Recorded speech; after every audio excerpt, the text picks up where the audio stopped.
Está entrando no ar o programa A Voz de Campos. A Voz de Campos. Direto dos estúdios da Rede Aurora de Comunicação para todo o Brasil e o mundo. Programa A Voz de Campos. Jornalismo, debates, entrevistas, utilidade pública e muito mais. O maior canal de atualização entre você e a informação. Faça sua reclamação, sugestão, opinião.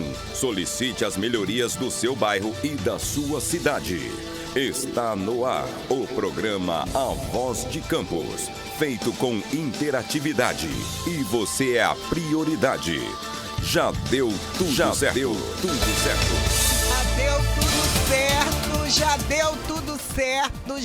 tudo certo. Ligado na terra, ligado nos céus, por algo aqui que tá, do coração na mente. Deus sabe, mas eu creio na vitória. Na vitória de quem tem fé, já deu tudo certo. Germano Santos, para você também já deu tudo certo. Para nós aqui já deu tudo certo na oportunidade desse dia. Porque esse dia nós fomos oportunizados com vida. Então tem vida, tem esperança, eu creio. E aí, cumprimentando o Josiel aqui conosco, aquele que eu fico assim, é bom, vou levar, que é sempre assim na terra, né? É bom, faz a diferença, vou levar. Daí um amigo nosso ali, perguntei se era irmão de Giovanni. Quem é Giovanni? Foi garoto. Giovanni é o chefe, né? Parece, não parece? Então, ele falou, eu conheço o Germano, mas com muito respeito, com muita reverência, recebendo aqui um amigo, na verdade um professor, ele é professor. Precisamos respeitar as pessoas de conhecimento e de mente livre e independente da nossa cidade. Eu gosto de estar sempre ouvindo essas pessoas para me refazer, para compartilhar conhecimento. Nós precisamos. O Roberto Henrique está aqui conosco. Para mim, ele é utilidade pública, ele é patrimônio público da cidade de Campos, sempre em Campos, mas com muita experiência de vida. Hoje está falando conosco de BH por Skype. Roberto, fica à vontade, a casa é sua, né? Eu já comentei com você, nós vamos falar um pouco sobre o panorama político, né? Sobre a questão aí, sendo refeito o PTB, né? Nós temos, né, do povo, né? Primeiro, nós somos uma nação trabalhadora, né? Uma nação histórica. O Brasil, ele é histórico, não adianta, né? O patrimônio cultural do mundo é o Brasil, mixigenação, tudo, a diversidade, a constitucionalidade. Então, fica à vontade, a Voz de Campos, você é uma voz da cidade. Boa tarde. Ficou mudo, né, Josiel? Para aí um pouquinho, Roberto Henrique. Aí, pode falar, boa tarde. Boa tarde, boa tarde. Abre o microfone para falar mais alto um pouco. Vamos apanhar um pouquinho, mas faz parte. Agora? Aham, tô. Fala a próxima.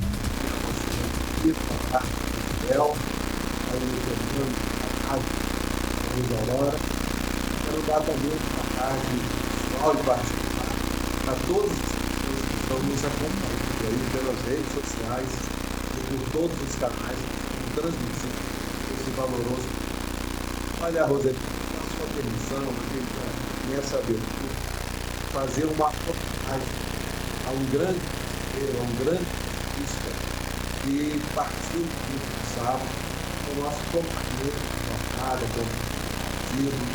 também bravo de assim como eu, o nosso cantor, ex-deputado federal, ex-secretário de energia dos dois governos do Cristóvão aqui do estado do Rio, campista José Maurício Ares Barreto. Foi passado. Ele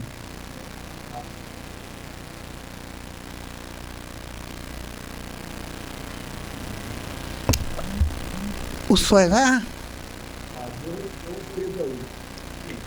Aumenta um pouco o som, assim, mais um pouco. Fala o próximo microfone. Você está falando do José Maurício Linhares. É, Isso, agora sim. Você falou um é. Zé Maurício, Isso.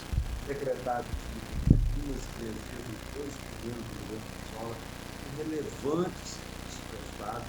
Ele revolucionou a forma das relações da Secretaria de Energia com a população, levando tudo à população mais carente, programas de extensão de energia elétrica, a iluminação pública nos bairros dos bem como também a ligação daquele programa chamado Programa Uma Luz de Escuridão, um programa que botava instalação.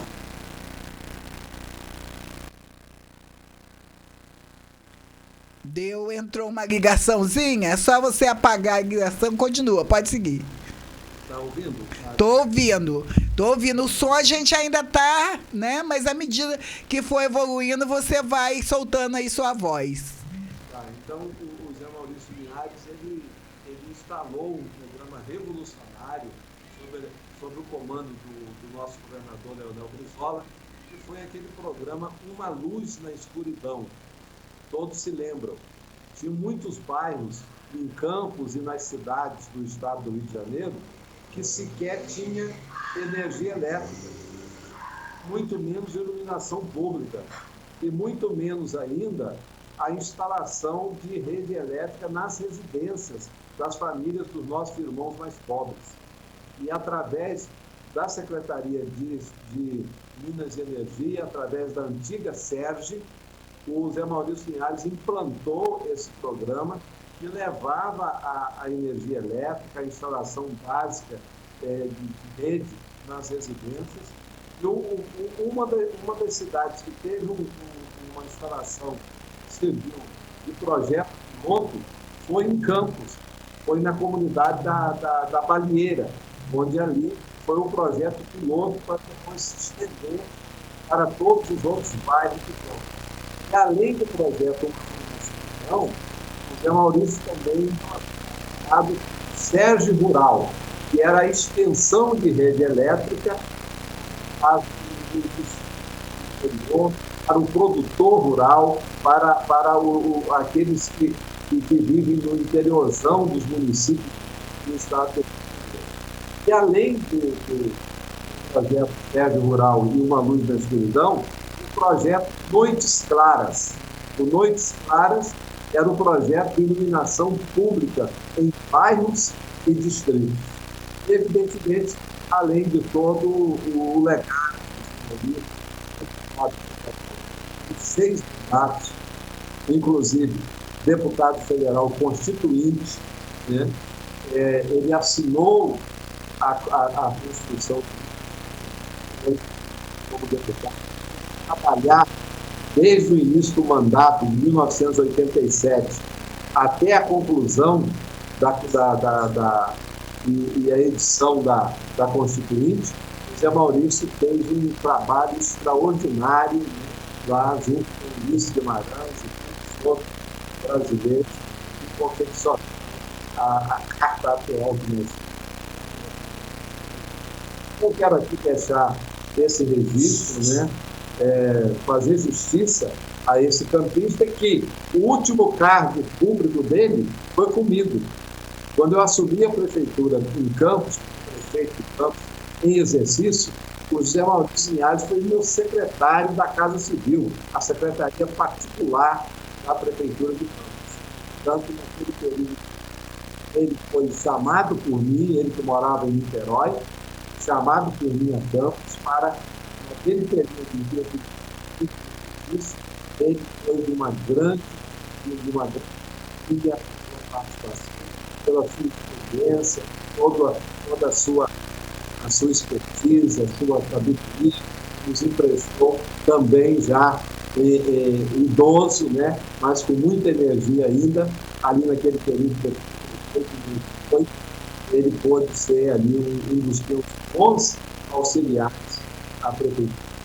Eu poderia fazer esse registro aqui, Rosemir, para que faça justiça, não só eu, mas todos os campistas a esse valoroso campista, a esse valoroso campista. Essa partida do Linhares e essa lembrança sua, né? Eu acho que isso aí é o carisma mesmo de olhar para o que o outro faz. Nós precisamos saber que nós temos essas pessoas de valor, né? De valor político, né? De valor moral e valor político. Muito bom. Já começamos ali, Roberto. O André Ricardo está te cumprimentando. Boa tarde, minha amiga Roseni, meu amigo Roberto Henrique. A Drica Ribeiro, Adriana lá da Baixada Campista, de Correnteza, trabalha aqui no Sebastiana. Aí, te cumprimentando. E vamos, né? Vamos aí participando. Roberto, você vem aí trabalhando numa questão partidária, mas eu queria que você me falasse, nós já estamos começando aí a chegar aí para perto aí das convenções. As convenções são aí pro lado de julho a agosto, não é isso? É de 20 de julho a 2 de agosto, mais ou menos nesse período, já começam as convenções, é isso? É verdade, é verdade. Já dá para ver alguma coisa? Já dá para ter alguma visão panorâmica aí? De forma geral. Nós estamos naquele período que a lei eleitoral autoriza, que é a chamada pré-campanha. A lei eleitoral hoje explica a legalidade chamada pré-campanha. Eu posso dizer,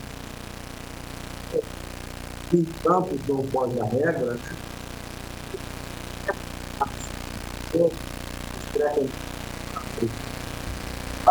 Toda a sua movimentação.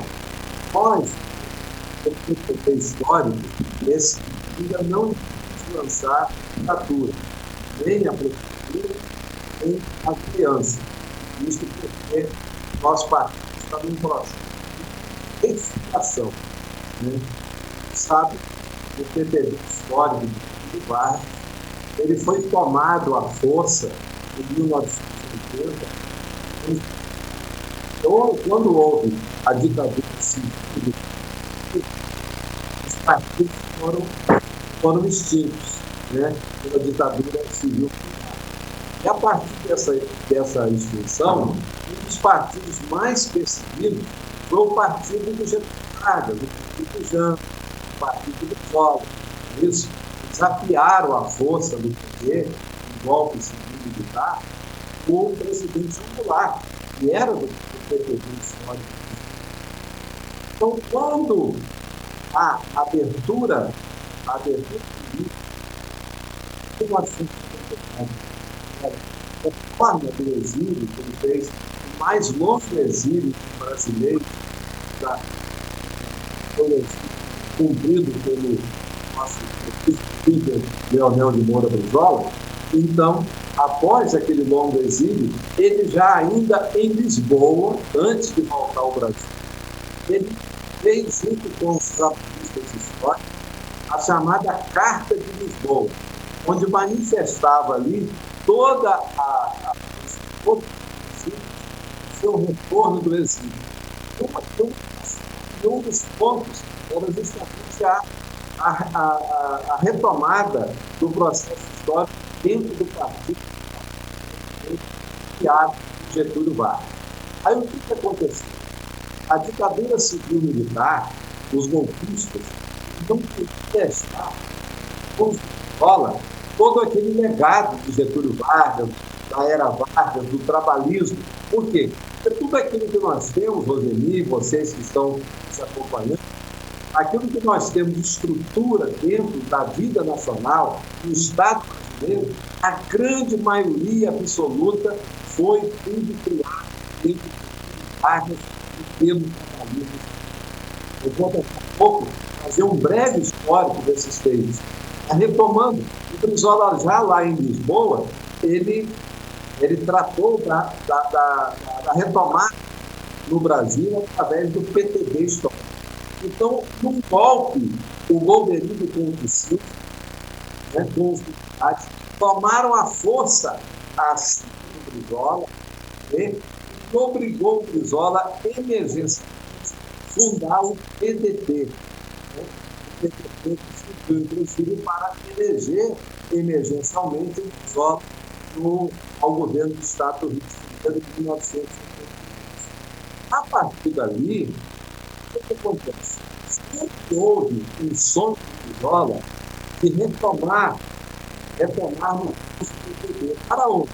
Retomar o PTB no verdadeiro lugar dele, que é no meio dos trabalhistas históricos, porque ele foi entregue, ao longo desse tempo todo, na mão de golpistas, na mão de gente que odiava Getúlio, que nunca teve nada a ver com o trabalhista. O PTB foi parar na mão de um bandido, o Roberto Jefferson. Entendeu?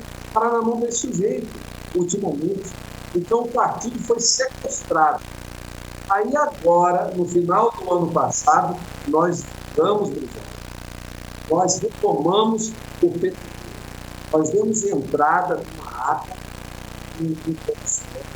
quando da oportunidade que estavam fazendo a junção do PTB com o Patriotas, nós demos entrada o PTB histórico de Getúlio Vargas. Depois, nesse momento, o PTB refundação.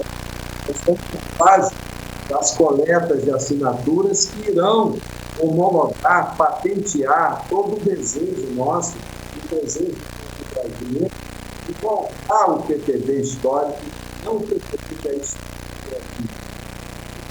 histórico de Vargas e Brizola. Está em andamento as assinaturas? Está já em franco trabalho no Brasil inteiro. Nós estamos nesse momento organizando, implantando as coordenações estaduais.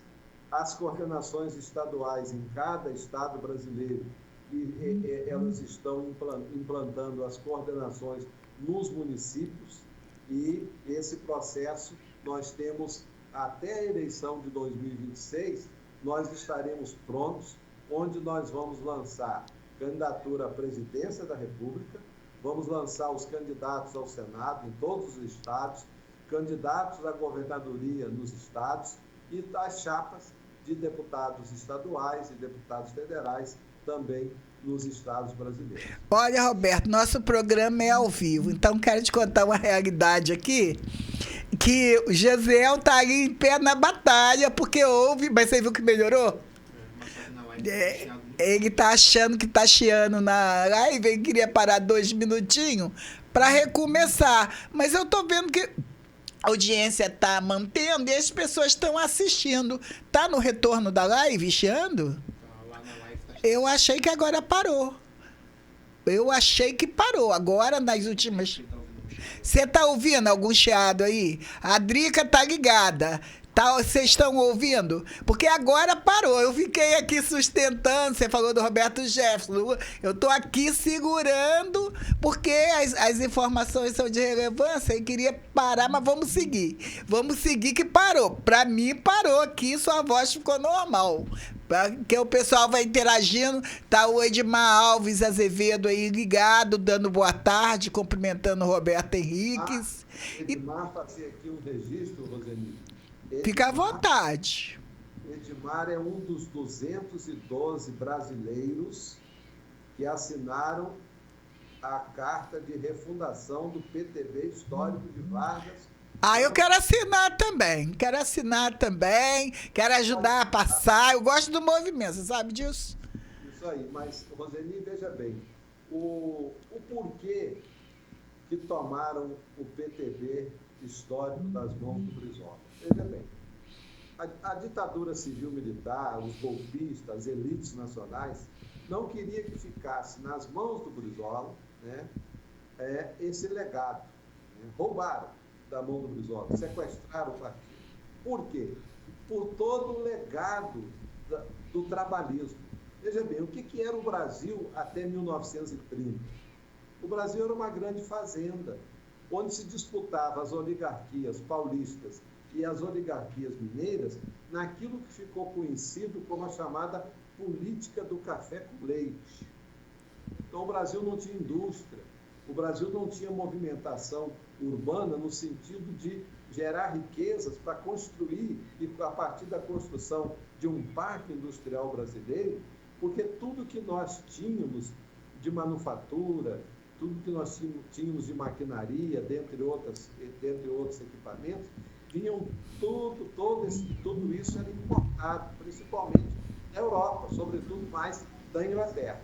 Então, em 1930, depois do movimento tenentista, com a Revolução de 30, Getúlio Vargas chega ao poder.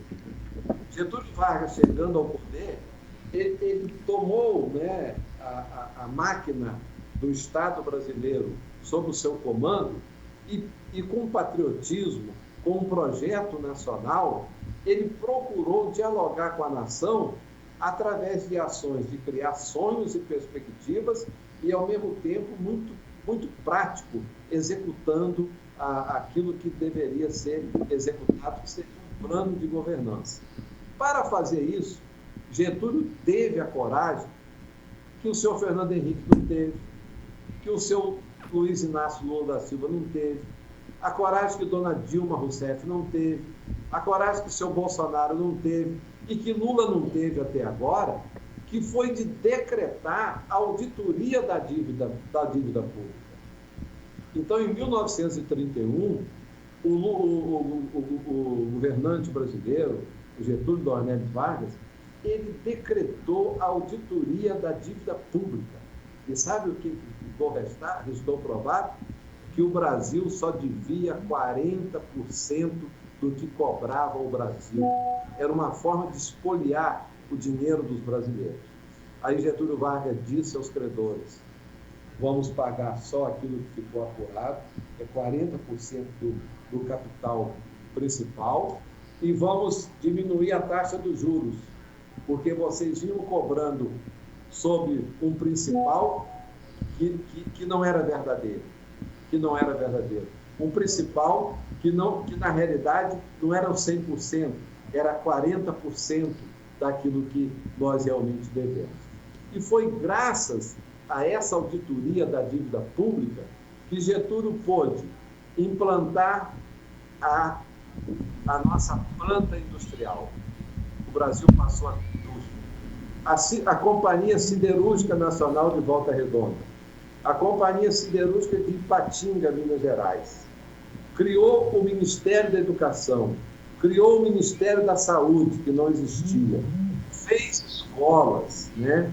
Fez escolas por esse país afora, que o povo brasileiro era entregue totalmente a um projeto de analfabetismo do povo brasileiro. Depois, o que Getúlio fez mais? Ele criou o IBGE.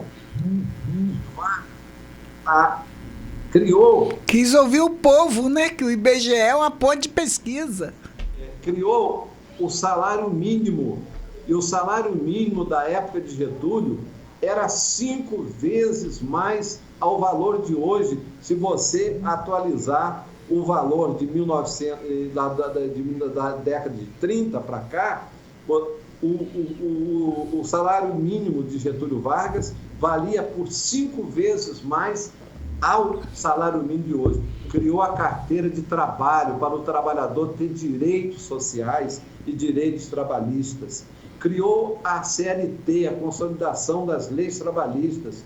Criou a Previdência Social, que está sendo aí destruída, entendeu? Como que, inclusive, com essa última reforma feita pelo governo Bolsonaro, as nossas viúvas, as nossas pensionistas e os viúvos pensionistas vão receber apenas 50% da sua pensão.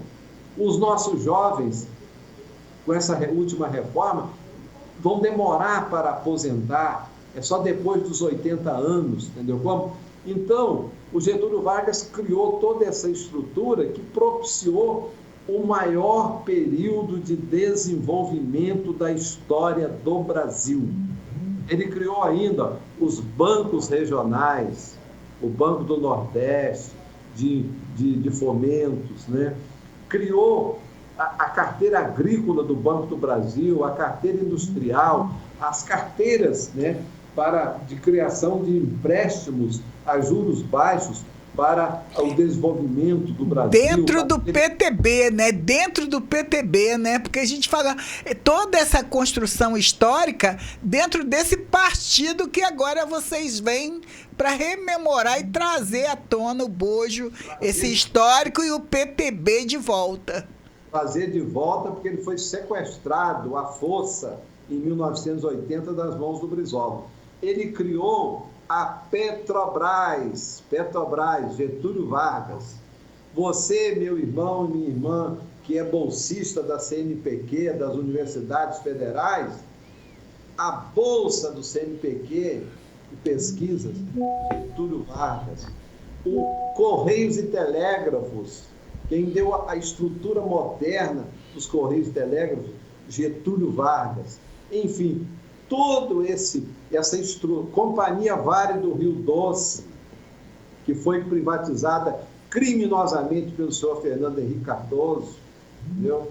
A Companhia Siderúrgica Nacional de Volta Redonda, enfim, todo aquele parque industrial brasileiro também, as suas bases foram implantadas por Getúlio Vargas, depois dinamizada por Juscelino Kubitschek, né? Mas foi com Vargas que se instala as bases para o nosso desenvolvimento também na indústria. Apoio ao produtor rural, apoio ao industrial, apoio ao comércio, enfim, o Brasil se movimentou e a era Vargas, né, o período que Getúlio Vargas foi governante, é o período atestado por universidades brasileiras, por centro de pesquisas, como o período que o Brasil mais cresceu e se estruturou, entendeu? Então, é com esse legado que nós vamos, com o PTB histórico de Vargas, nesse processo de refundação, no seu processo de consolidação enquanto partido resgatado das mãos dos golpistas, nós vamos nos apresentando ao povo brasileiro, não com lorota, não com mentira, não com conversa fiada, mas com todo esse atestado de um passado nosso do trabalhismo que vem na nossa frente. Eu, o Edmar, que está aí nos ouvindo, né? Nós somos a 5ª geração do trabalhismo histórico, de Vargas, Júlio de Castilho, né? E foi um tempo difícil aquele, né? Porque era uma contemporaneidade de guerras, não é isso? Foi um tempo difícil, muito difícil. E olha só o que Vargas conseguiu fazer dentro de um contexto temporal tão difícil de se trabalhar politicamente. E ele é tão atual hoje, a última biografia que saiu do Vargas, recente, foi a do jornalista Lira Neto. Vou ler. O Lira Neto, ele não é getulista, não é trabalhista, ele é um biógrafo, né? Nós temos aquela obra do nosso companheiro, inclusive trabalhista, o Zé Augusto Ribeiro, que era aqueles 3 volumes chamados A Era Vargas, né? Que é um trabalho extraordinário que ele fez de pesquisa, né? Mas ele era trabalhista, né? Ele estava envolvido também por emoções. O Lira Neto não. Ele não está envolvido pela emoção de ser getulista, de ser trabalhista, de ser brisolista. Ele é um biógrafo, jornalista, biógrafo, que fez recentemente a última biografia do Getúlio Vargas.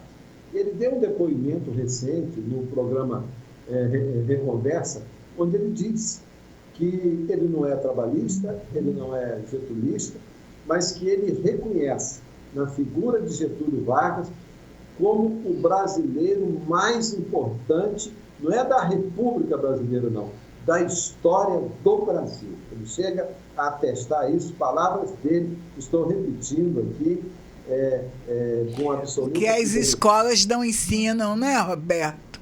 Não está no currículo, não está o detalhe, né? O detalhe não está no currículo, o detalhe histórico desses brasileiros tão recentes, né? E de tantas obras.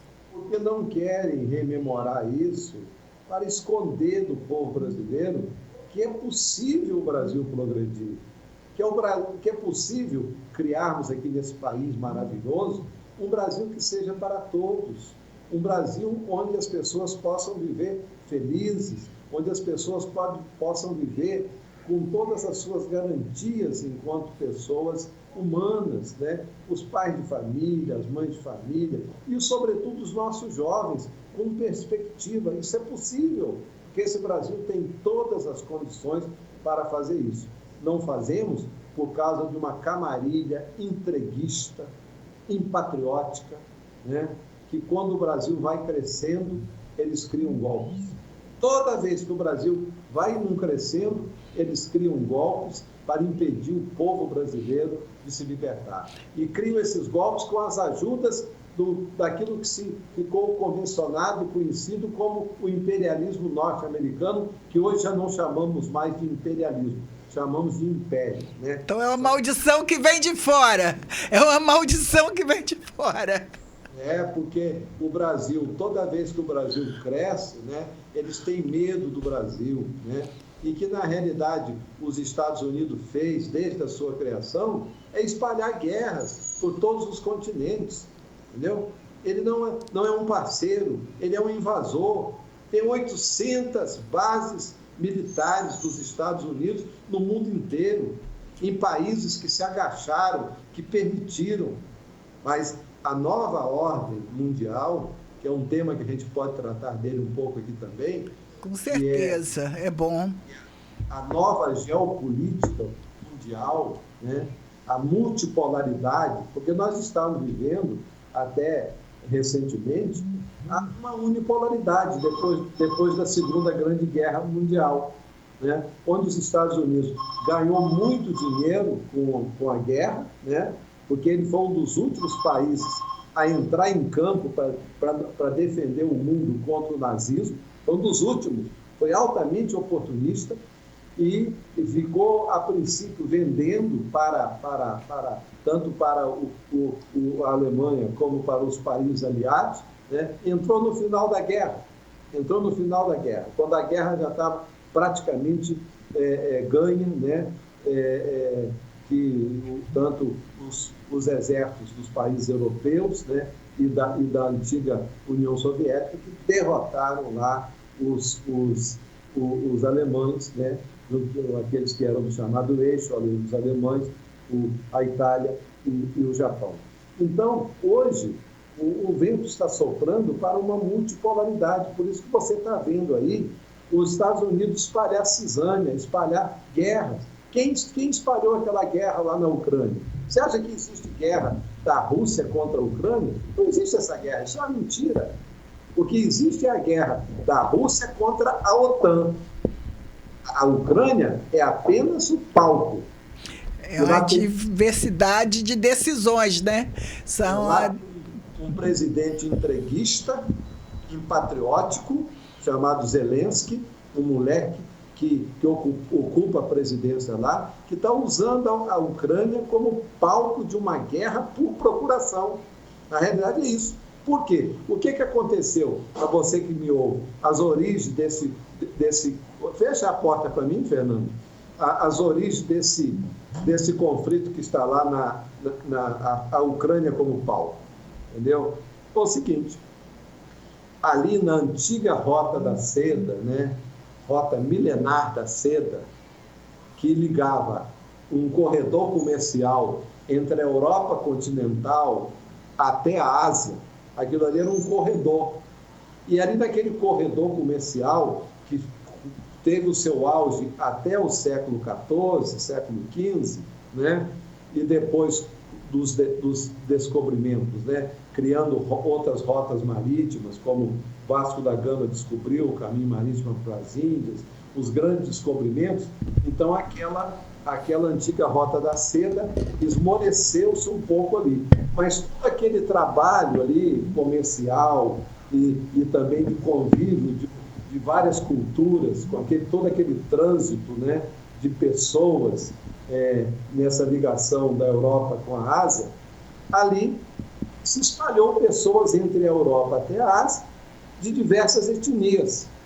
Tanto que lá na Armênia, armênios estão lá no Azerbaijão, tem turcos em todo esse trecho. Existem curdos em todos esses trechos. Existem turcos em todos esses trechos. Russos em todo esse trecho. Então, ali espalharam várias etnias nesse grande corredor entre a Europa e a Ásia. E lá na Ucrânia, que tinha sido uma das repúblicas soviéticas, né? Lá na Ucrânia, naquele espaço que a gente vê aí falar na televisão, Kherson, Zaporícia, né? Chamado Donbas, naquele espaço ali territorial que estava até recente com a Ucrânia, ali vivia uma etnia russa, que os neonazistas, lá na Ucrânia, matavam esse pessoal quase todo dia. Entendeu? Como estavam matando antes na Crimeia. Aí, houve uma intervenção da Rússia, uma intervenção especial na Crimeia.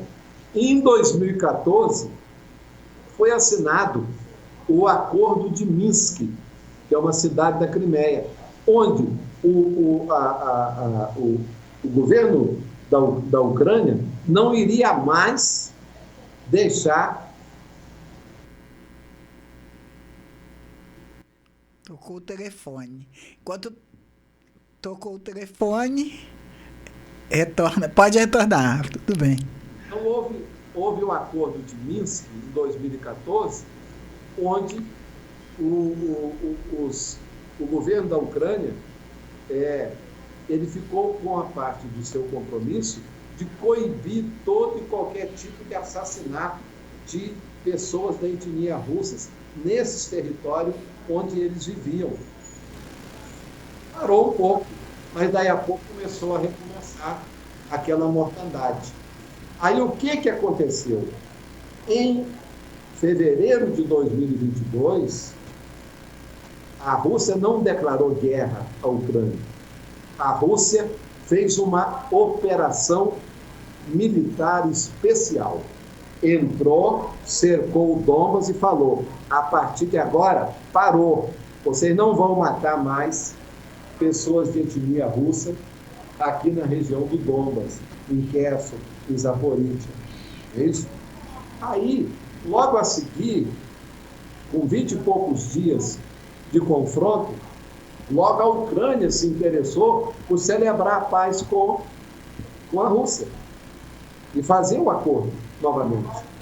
Mas entrou a Inglaterra e os Estados Unidos para fomentar, industrializar, para virar uma guerra.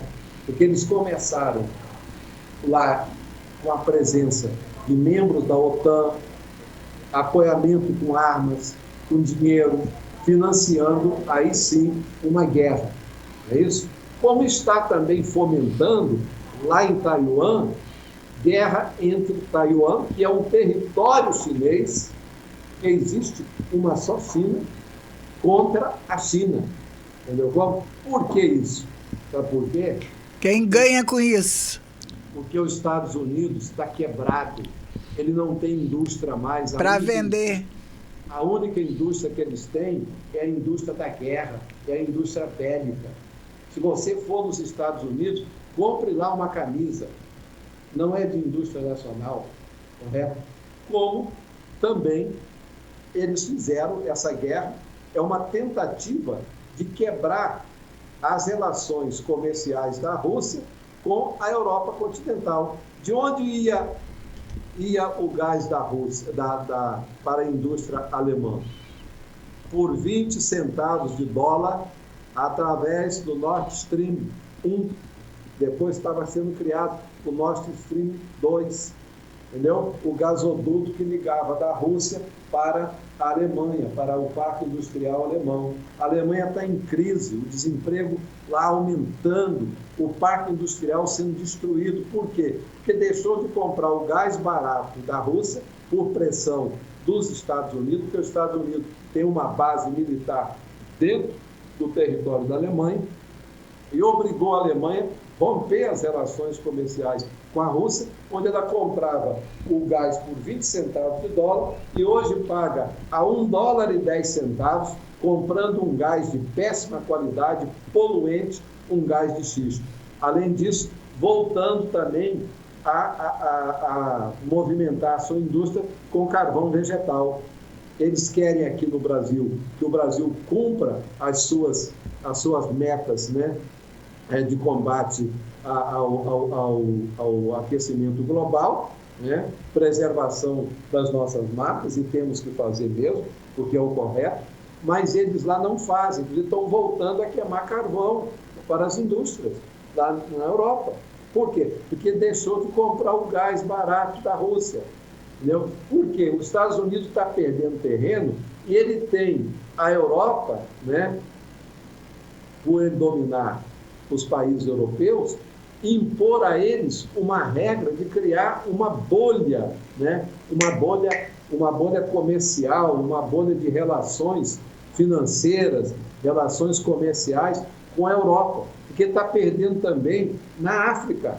O Níger já deu ordem para o exército dos Estados Unidos sair de lá, dispensar sua base militar. E não só o Níger, todo o norte da África, aquilo que a gente conhece geograficamente como o Sahel, ou Saher, como alguns também chamam, que é ali o norte da África, o Níger, o Chad, né, o Mali, todos eles estão botando a França e os Estados Unidos para correr, porque não aguentam mais. Então surgiu uma nova ordem mundial, onde o mundo está se descobrindo de eu quero fazer negócios com quem quer ter uma relação comigo que respeite a minha soberania. Eu quero fazer negócio dentro de uma linha do ganha-ganha. Você ganha, mas eu também ganho. Por isso que é a hora do Brasil se impor. É uma mudança de pensamento, né, Roberto? O tempo, as pessoas estão pensando mais no individual. Eu vejo aí você trazendo as pessoas, nos levando a uma visão holística de mundo. Porque quando se fala tanto no digital, quando nós estamos numa rede digital, o Josiel, semana passada, estava fazendo o levantamento dos nossos ouvintes e estava falando, tem alguém aí em Nova York, em Massachusetts, não sei onde, que está assistindo, que acompanha a programação. E você está trazendo aí, você sempre muito inteligente, está trazendo essa visão, nos tirando do olhar umbilical e nos levando aí para essa visão, porque tudo cai aqui, né? Cai na nossa mesa, no nosso cotidiano. Nós vivemos, né, no município da gente, né, mas em conexão com o quê? Com as formas geográficas e geopolíticas, que é o Estado, é o país. Aprendo isso. Pensar em política, pensar no grande, é isso aí. E nos relacionarmos com as outras nações. Agora, nós queremos uma relação onde a nossa soberania seja respeitada. Nós não podemos, de forma alguma, né, ficar de joelhos. Nós temos que impor a nossa soberania. E o que eu, por exemplo, como brasileiro, como pessoa pública, sou firme ao cobrar do presidente Lula, porque é ele hoje o presidente da República, ele me decepcionou bastante ao entrar, porque ele, ao entrar, ele queimou a largada. Quando? Quando ele aceitou esse arcabouço fiscal. Como é que um país pode prover políticas públicas, desenvolvimento, com a regra do Michel Temer e do Bolsonaro, correto? Onde não existe linha de investimento, onde o Brasil está engessado, não é isso? Então tinha que declarar, não, nós temos aqui uma linha de desenvolvimento que nós queremos implantar, ter a coragem histórica que Getúlio Vargas teve e que Lula não tem. A coragem cívica e histórica que um Brizola tinha, que o Lula não tem, que o Bolsonaro não tinha, que a dona Dilma não tinha, que o Fernando Henrique não tinha. Nós carecemos de presidente da República que tenha realmente amor à nossa pátria, que tenha apego às nossas tradições históricas, né? Getúlio pagou um alto preço com isso, o Brizola pagou um alto preço com isso. Não é isso? Por causa dos seus pensamentos, por causa dos seus projetos e tal. Então, eu esperava, por exemplo, do presidente Lula, que ele, primeiro, criasse uma agenda, né? Ele poderia fazer o que os outros não fizeram, entendeu? Decretar auditoria da dívida pública, Como é que pode, Roseni? Como que pode? O Brasil está pagando esses juros altos. Ainda, então, né? falta coragem cívica do presidente Lula, como faltou dos anteriores, né? Decretar, fazer o que Getúlio fez, a auditoria da dívida pública. Vai talvez restar provado que essa dívida pública nossa é menor do que os 40% que Getúlio encontrou em 1931. Entendeu? Aí vai sobrar dinheiro para quê? Para investimento em obras estruturantes, vai sobrar dinheiro para desenvolver políticas, né, de um novo parque industrial de acordo com as novas tecnologias, porque o nosso parque industrial precisa também ser modernizado, colocado dentro, né, do curso das novas tecnologias. Vai sobrar dinheiro para a educação, vai sobrar dinheiro para a saúde, né? Porque pela regra que está aí hoje, sabe o que acontece? Você, meu irmão e minha irmã, que é comerciante, que está me assistindo. Você tem o seu comércio. Chegou no final do dia, se encalhou a sua mercadoria, sobrou mercadoria na sua prateleira, você não recebe remuneração da sobra de estoque do seu comércio. Seja uma lanchonete, seja uma loja de eletrodomésticos, seja uma loja de tecido, seja um armazém, o que for. Você não recebe. Mas os bancos no Brasil recebem todos os dias remuneração da sobra de caixa dos bancos. Então, por os isso bancos têm o poder dentro do país, né? Tá tudo, os bancos e a indústria da farmácia, eles têm todo o poder dentro do país. Então, Roseni, o que acontece? Aí gera o quê? O Brasil todo dia, ao final do dia, emite dívida título da dívida pública, correto? E há interesse do sistema bancário, do presidente do Banco Central. Num país que se preze, jamais se implantaria uma autonomia do Banco Central. Jamais. Entendeu? Se implantaria. Isso foi, sabe o quê? Colocar o cabrito na horta, colocar a raposa no galinheiro, colocou lá um banqueiro para ser fiscal dos bancos. Como é que pode? É igual você colocar o presidente do Flamengo para ser juiz de uma partida entre Flamengo e Vasco, ou vice-versa. Então, todos os dias emite título da dívida pública e o Brasil remunera. Aí o que acontece? Não acontece investimento, porque se não houvesse isso, os juros iriam cair. Os juros caindo, aqueles que têm um projeto de avançar a sua empresa, né, ampliá-la, ou aquele que tem uma ideia e quer transformar dinheiro em trabalho, que gera dinheiro, que é a equação perfeita da economia pública, né, o que acontece? Não tem oportunidade, porque quem pegar dinheiro hoje vai pegar dinheiro, não vai conseguir pagar com esse juro alto. E o mais grave, quer ver? Devido a esse sistema perverso do Banco Central, no tratamento com a dívida pública, no tratamento entregando o Brasil à sanha, né, aos interesses do capital improdutivo, porque o capital tem que ser produtivo para poder gerar riqueza. Agora, essa usura que se pratica no Brasil, o domínio pelos bancos, né, isso já lá há 2.500 anos atrás, Aristóteles já denunciava. Ele falava, cuidado com a crematística, a usura. Crematística não é economia, né? É usura, entendeu? É o chamado capital improdutivo. Você vê, há 2.500 anos quase, o Aristóteles já denunciava isso. E nós hoje somos refém de um capital improdutivo. De um capital não que muda nada, empresa, né?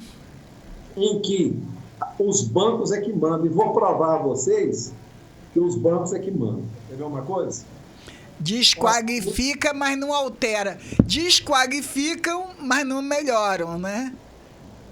O orçamento brasileiro por exemplo, o orçamento executado está publicado nos órgãos oficiais, tá? Os órgãos oficiais.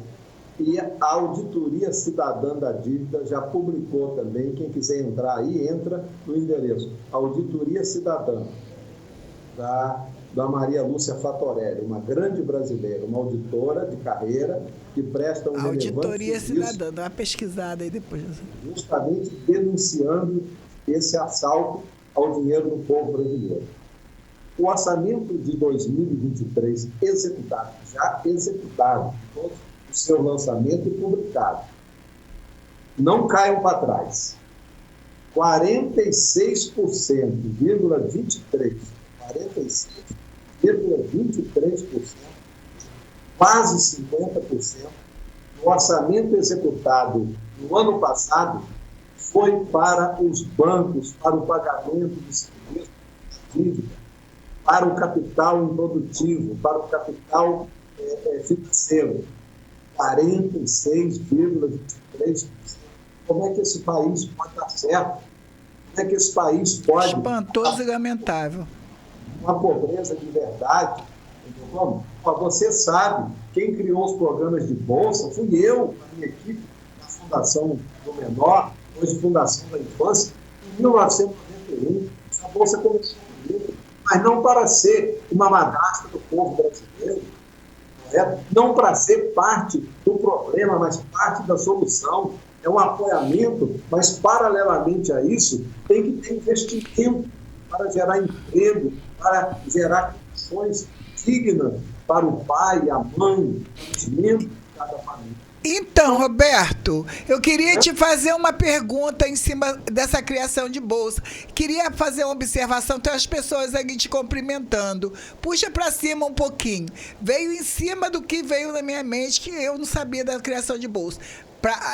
A Drica já falou, o Edmar fez observação, o Jorge Afonso, boa tarde, a Silvana Patrício, te cumprimentando aí, Roberto, boa tarde também, Edmar Alves está deixando um recado aqui, obrigado, Roberto, estamos juntos nessa grande empreitada do resgate do PTB Raiz, agradecemos a amiga Roseni, estamos à sua disposição em ajudar essa grande frente. A Andréia Ferreira, te mandando aí um grande abraço, boa tarde a todos. Depois você dá uma puxadinha aí no Instagram pra gente dar uma olhada, pra ver aqui quem tá passando.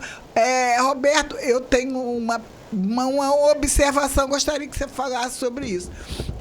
Você falou que criou um programa para ajudar, né, a família de menores, não é isso? Dentro. Verdade. E o que eu observo? A Maria Eduarda está aqui, o Átila Barbosa, o Átila me acompanha desde a Continental, isso que eu hoje até estava conversando com uma pessoa e comecei devagar sobre isso. Nós sabemos que tem um grande número de mães que recebem Bolsa Família, né, pais. Agora, eu, pessoalmente, eu acho que super precisa, porque, né, eu fui mãe também, sustentei.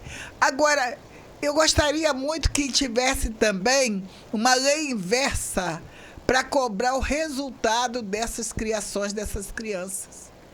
Porque muitas vezes nós temos visto aí crianças, não estou falando daqui, estou falando de Rio, de tudo.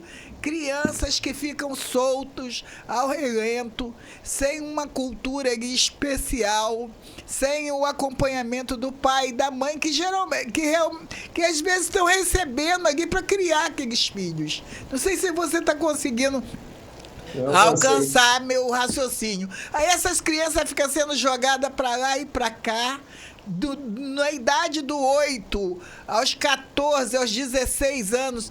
É imprescindível a presença dos pais aqui, na educação, na cultura, na presença.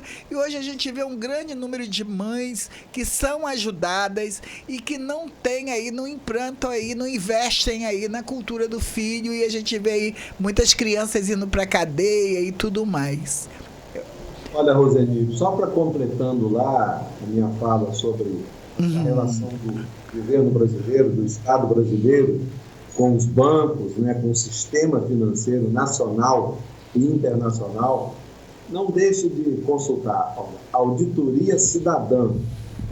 Vocês vão ver lá, inclusive a Maria Lúcia Fatorelli, ela publica assim, um gráfico em forma de pizza, né, bem redondão, onde ali fica ali destinado o que vai para os bancos, o que vai para a educação, o que vai para a saúde, o que vai para as obras de infraestrutura, o que vai para a segurança pública. Então, é um assinte, é um desrespeito, é um assalto ao dinheiro do povo brasileiro que o sistema financeiro faz. Para isso, existe remédio? Não existe. É só um presidente da República que tenha a coragem cívica de um Getúlio Vargas, de um Leonel de Moura Brizola, que decreta por medida provisória, né? Medida provisória, e fala, olha, vou decretar aqui a auditoria da dívida pública, vou decretar aqui que a nossa linha de investimento pode ser 0,006%, como que é o arcabouço fiscal do Michel Temer Bolsonaro, né? Nós estamos também decretando aqui, né, após o apurar dessa dívida, que também sejam abatidos na forma da dívida indevidamente cobrada, baixar os juros que nos são cobrados. Então é preciso de quê? De pessoas que cheguem à presidência da República, que sabem que quem chega à presidência da República não se pertence mais, pertence à história, correto? Pertence à vida dos brasileiros. É esse entendimento que Getúlio pagou com a própria vida. É esse entendimento que Brizola tinha. Então, mas voltando aí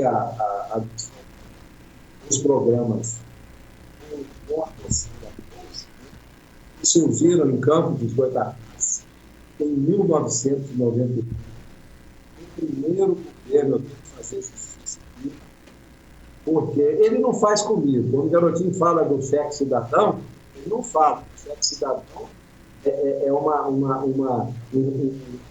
resultado, né, do que foi o Bolsa Aprendizagem. Mas eu, por honestidade intelectual, eu tenho que fazer. Entendeu? Foi no primeiro governo dele que foi feito.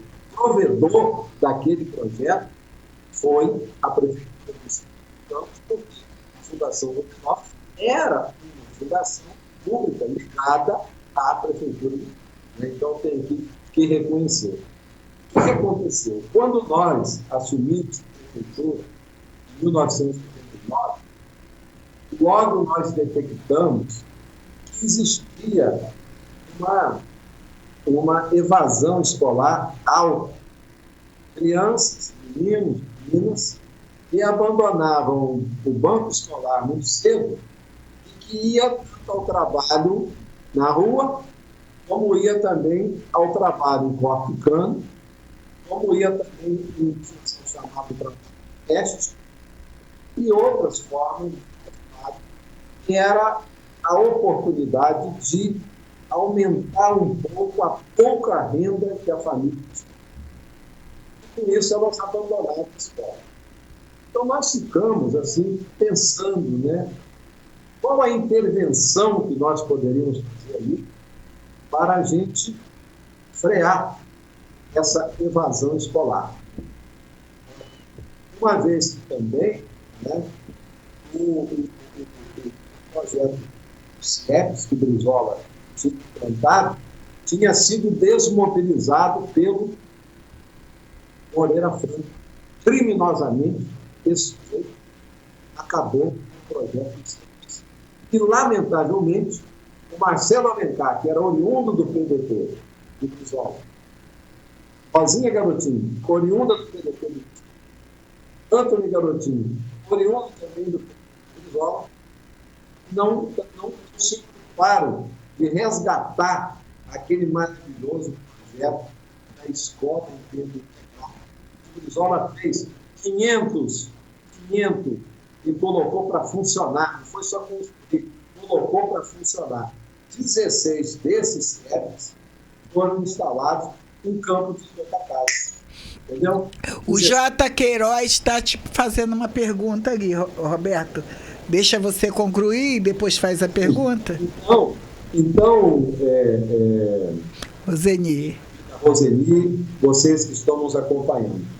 Então, nós chegamos à conclusão que precisava essa família de um suporte, de um apoiamento, de uma medida compensatória, mas uma medida compensatória com as condicionantes.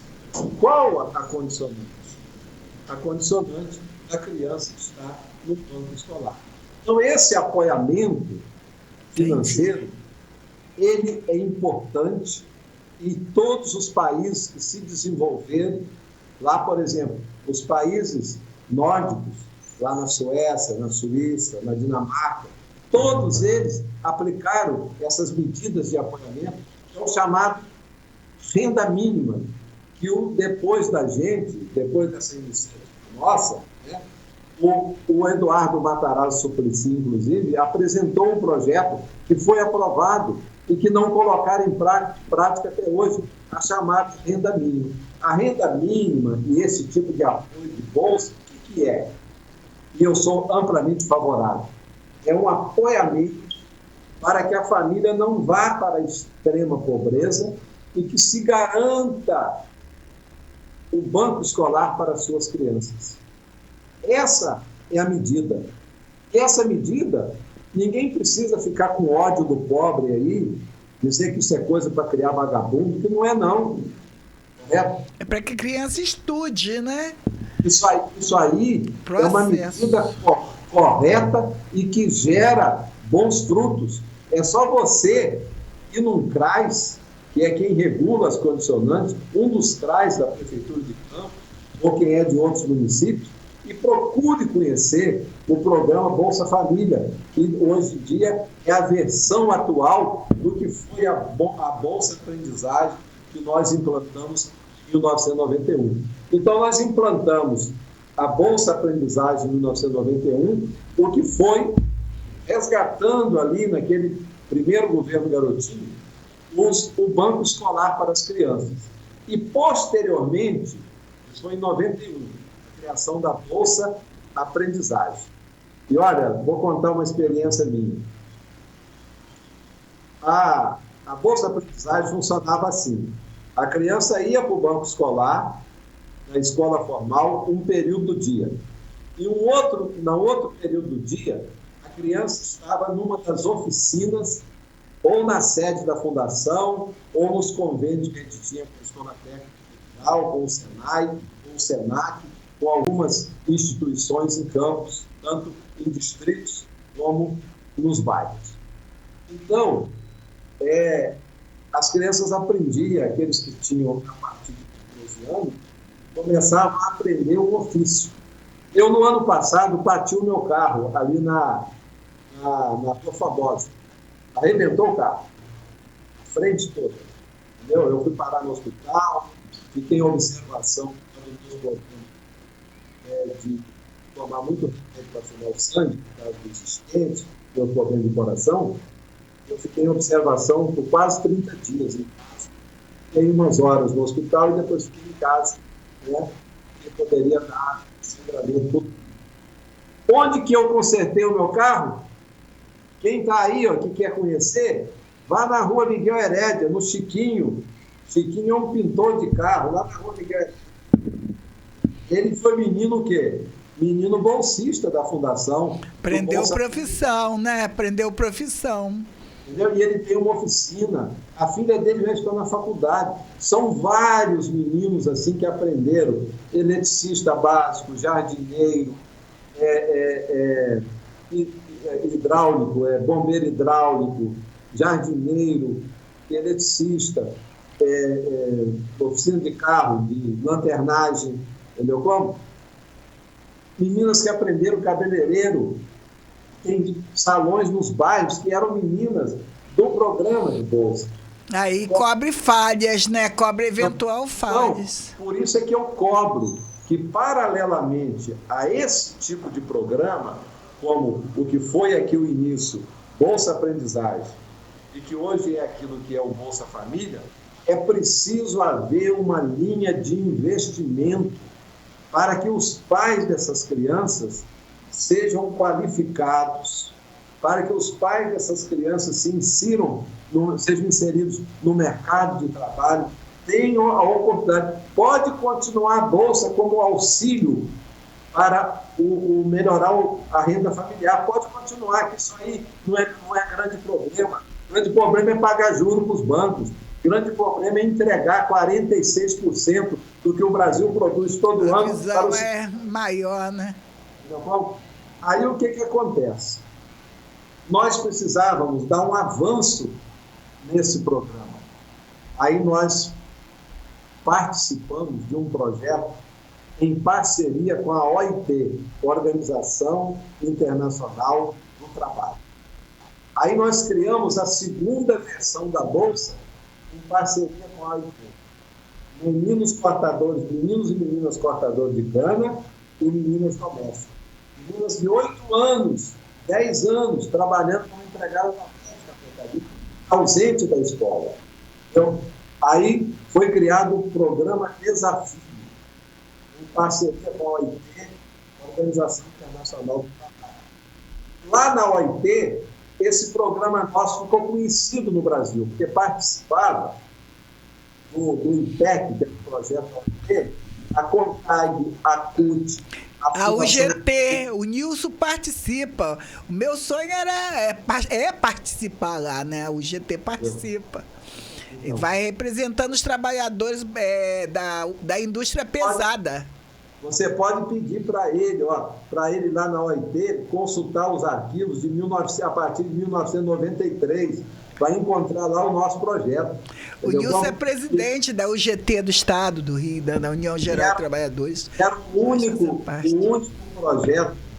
projeto com a adoção da Bolsa no âmbito da OIT. Passar para ele essa live. Ficou conhecido. Nós começamos a primeira versão da Bolsa, primeiro governo Garotinho, 1991, Bolsa Aprendizagem. A segunda versão da Bolsa, Bolsa Desafio, 1992, ainda no governo Garotinho. Entendeu? Depois deu sequência, né, no governo Sérgio Moro. Então, essa parceria com a OIT, ela, participando ali várias entidades governamentais e não governamentais, eles conheceram lá o programa nosso. Tanto que, em 1995, portanto, 4 anos depois da nossa primeira experiência em Campos, o Cristóvão criou o Bolsa Escola no Distrito Federal. O Bolsa Escola foi adotado como programa do Estado brasileiro, o governo Fernando Henrique Cardoso, ampliou o atendimento para o Brasil e também Fernando Henrique, ele adotou para o Estado brasileiro, dentro da estrutura do Estado brasileiro, em parceria com os municípios, PET, Programa de Erradicação de Trabalho Infantil Precoce. Entendeu? Mas tudo isso começou em um projeto de minha autoria com a minha equipe, porque ninguém... o PET eu lembro. Entendeu? Ninguém faz nada sozinho, a gente faz com a equipe, entendeu? E justiça seja feita, em que pese as minhas divergências com ele, entendeu?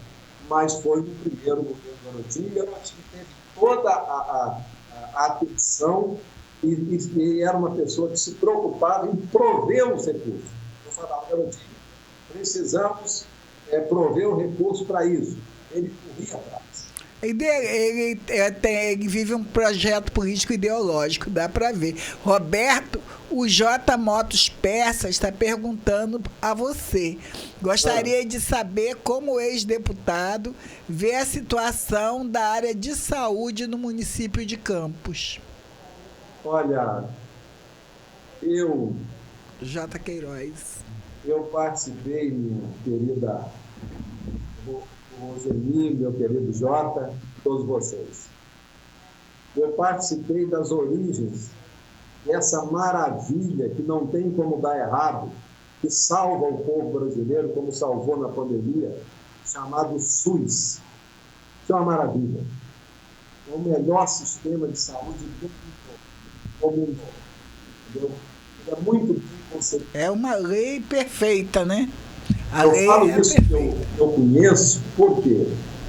Porque eu, por um período, em 84, eu fui para Minas Gerais, trabalhando na rede das escolas salesianas. Eu fui coordenar o colégio, onde, inclusive, na cidade onde eu estou agora, em visita à minha sogra, na cidade de Ponte Nova. Ô, Jô, pega uma revista que está dentro daquela bolsa lá do quarto. Estou pedindo ajuda a Jô aqui. Aí, o que acontece? Em 1984, eu vim para coordenar um colégio salesiano, colégio Dom Elvésio, na cidade mineira de Ponte Nova, aqui na Zona da Mata. E naquele período, o prefeito de Ponte Nova era um amigo pessoal do Brizola, era trabalhista, amigo de Getúlio Vargas, tinha sido deputado e era prefeito da cidade. E ele me convidou para... João, fecha a porta ali. E ele me convidou para eu assumir a Secretaria de Saúde e Bem-Estar Social. Era uma secretaria que o bem-estar social cuidava da saúde do município.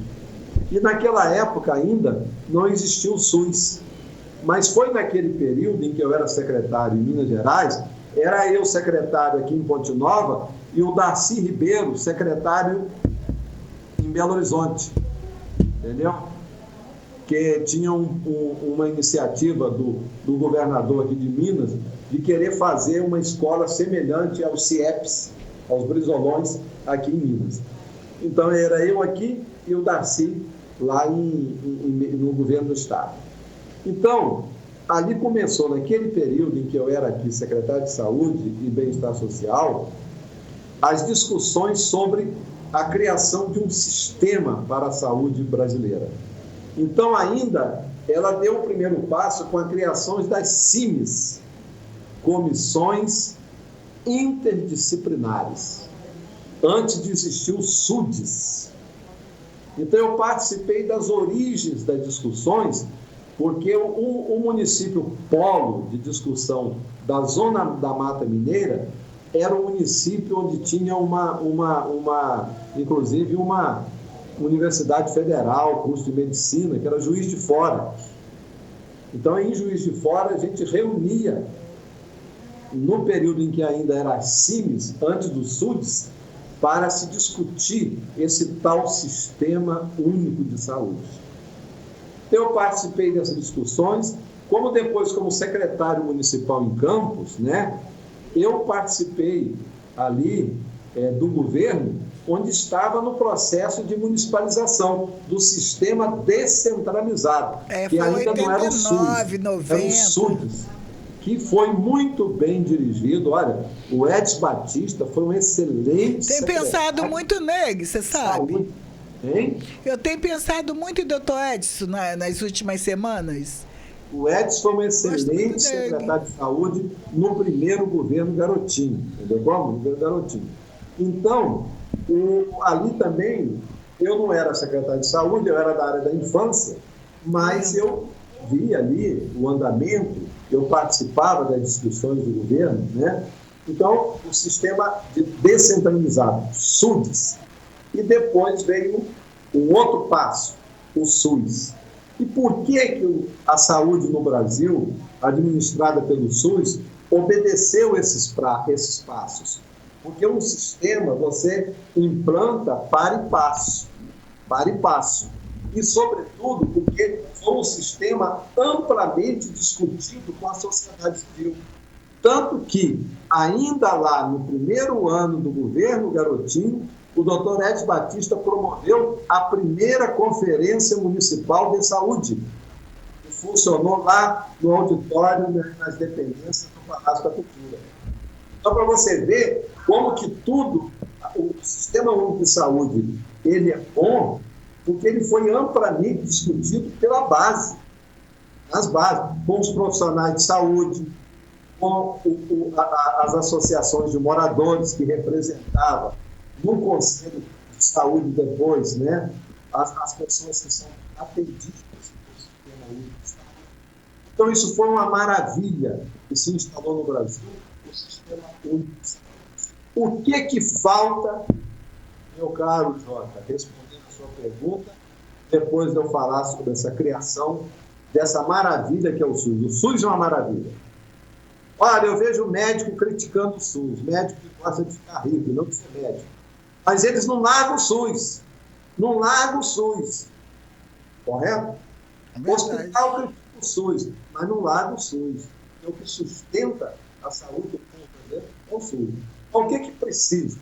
Precisa despoluir os canais de comunicação lá do governo da União, passando pelos conselhos estaduais, as secretarias estaduais e chegando no município. Como é um sistema de corresponsabilidade mútua entre o governo da União, o governo do Estado e o governo do município, esses entes da federação se unem para executar esse programa. Tem uma corresponsabilidade. Então, Estado e município. Então, precisa despoluir isso aí, e as verbas fundo a fundo, elas irem direto, acabar com esse negócio de emenda. O maior trambique que existe no Brasil, esse negócio de emenda. Eu fui deputado, alguém teve notícia aí que eu destinei emenda de valor para município e tal, isso é uma pilantragem, aí dá 300 mil para um lugar, 500 não resolve, pulveriza dinheiro, dá 500 para um, 300 para outro, 1 milhão para o outro, aí o município é maior, 4 milhões, e muitas vezes já vem uma firma indicada para fazer a obra, essa mutreta que tem. Eu sempre fiz emendas de valor, emendas de prioridade. O que foi o projeto que está lá, que não fizeram? Eu parei de ser deputado, pararam com o projeto, que é a recuperação da orla dessa forma. Eu fiz uma emenda de prioridade. O projeto das enchentes, emenda de prioridade. O projeto da construção de 2 hospitais de sistema de consórcio de alta e média complexidade, um no Noroeste e outro no Precisa realmente, né? Emenda de prioridade. Precisa. A pista duplicada de Macaé, passando por Carapebus, Quissamã, indo à Baixada Campista, passando pela ponte de integração, que foi trabalho meu. Mudou muita coisa. Projeto de autoria que deu o nome, inclusive quem deu o nome, Ponte da Integração, foi uma iniciativa do meu gabinete. A obra só funcionou enquanto eu fui deputado, eu não deixava parar. Sabe por que eu não deixava parar? Porque eu nunca fui deputado dono de obra. João Peixoto não está aí, faleceu, era meu amigo, mas João Peixoto era dono de órgão, ele era dono do Detran. Aí quando ele ia cobrar as coisas ao governador, o governador mandava ele ficar quieto. O governador nunca mandou ficar quieto, porque eu falava, eu quero a obra, eu não quero ser dono do Detran, dono de Secretaria de Educação, eu quero obra. Por isso, enquanto o Roberto Henrique foi, isso é uma vergonha, essa ponte da integração não está pronta. Eu deixei de ser deputado em fevereiro de 2015. Depois, João Peixoto continuou com mais 2 mandatos, foi para lá Gil Viana, morreu, foi para lá esse Bacelar, foi para lá Albaire, entendeu como? Todo esse pessoal foi para lá e não cobraram do governador. Pode verificar. Enquanto eu fui deputado, a obra da ponte de integração andou. E o mais grave, eles estão cantarolando aí que a ponte vai ficar pronta, mas e o acesso da ponte? E os acessos? Entendeu? Vai ficar só o tabuleiro da ponte e após as cabeceiras da ponte, de um lado e outro, qual a estrada que vai ligar lá no município de São Francisco da Bapuana? Porque isso, junto disso, é aquilo que eu falei, a emenda de prioridade. A geografia é boa, né? Para criar a estrada duplicada translitorânea, a geografia é excelente. Passando Macaé, esse é projeto também do meu gabinete. Translitorânea. Carapebus, Quissamã, Baixada Campista, o Porto, Ponte de Integração, usar o município de São Francisco, e ligar lá no sul do Espírito Santo. Vai pegar a rodovia do Sol e vai, olha. É um negócio muito grandioso. Aí, na época, Roseli, eles falavam assim, Roberto, você é maluco. Vai quase até perto da Bahia. Ainda não está duplicada a BR-101 e você... Mas você pensa holisticamente. Apresentar projeto para a criação de uma duplicada translitorânea, se a BR-101 nem está duplicada ainda, eu falei, alto lá. Aí sabe o que eu respondia? A duplicação da BR-101 é um passivo da era do petróleo. Isso é, visão. Inclusive, os anéis rodoviários nas cidades já tinham sido projetados e iniciados por Getúlio Vargas na década de 50 pelo antigo DNR. E depois pararam, correto? Então, o que eu estou falando agora é uma obra que já é um passivo da era do porto. Correto? Anda pela BR-316, para vocês verem a quantidade de carreta que tem para São João da Barra, o porto, de Campos para Minas Gerais, porque a bauxita está vindo de Minas Gerais, o lítio está saindo de uma cidade chamada Nazareno, perto de São João del Rei, está chegando aí também algumas carretas já. Roberto, tem que passar no meio de muito umbigo, não tem? Tem que passar para conseguir. Você sabe qual o único prefeito que chamou o Porto e reuniu durante 3 dias com ele? Pode pegar a imprensa aí e consultar. Eu não falo mentira, não. Por isso que eu ando de cabeça erguida, que eu não falo mentira. Pode consultar o período que eu fiquei prefeito, eu chamei o Porto. O que vocês querem aqui? Por quê? Porque o Porto chegou, antes de eu ficar prefeito, e seu Arnaldo Viana não perguntou ao Porto. A dona Carla Machado não perguntou ao Porto. E também não perguntou a seu Sérgio Cabral, não perguntou a seu Luiz Inácio Lula da Silva. Vocês vão colocar um elefante aqui na região e cadê a estrutura para esse elefante se movimentar aqui na nossa região? Cadê as estradas? Cadê a infraestrutura que nós precisamos?